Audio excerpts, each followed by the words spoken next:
Welcome to Kalima Horra with me, George Galloway, on Mayadeen television, coming to you from London, but talking about Palestine.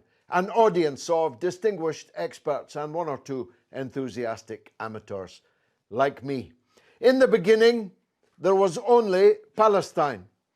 And then there was a United Nations resolution which partitioned Palestine.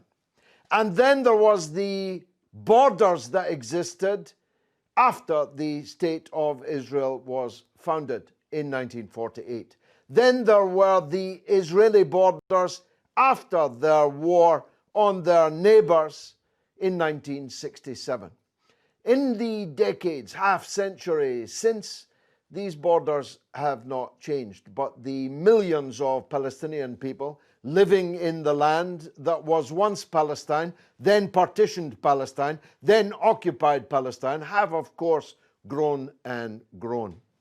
In the quarter of a century since the Oslo Accord, which has never been implemented, not an inch of Palestine has been vacated by the Israeli occupiers, and Gaza has, as everyone knows, for a decade lived under murderous siege. Jerusalem has been annexed. The Golan Heights have been annexed from Syria. Yet concession after concession after concession have been both demanded and largely given by the Palestinian people. Yet nothing changes, nothing good for them at least. And then came President Trump.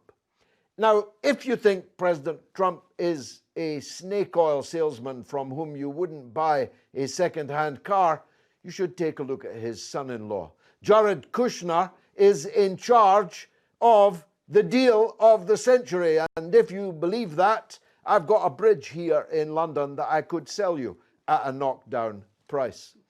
A deal of the century offered by the son-in-law of Donald Trump doesn't sound like it's going to be much of a deal for me. Certainly, even the Palestinian leadership in Ramallah have rejected it. Maybe they know more about what's in it than we do. They are very cagily showing us their cards. The economic cards, so-called, will be shown in Bahrain.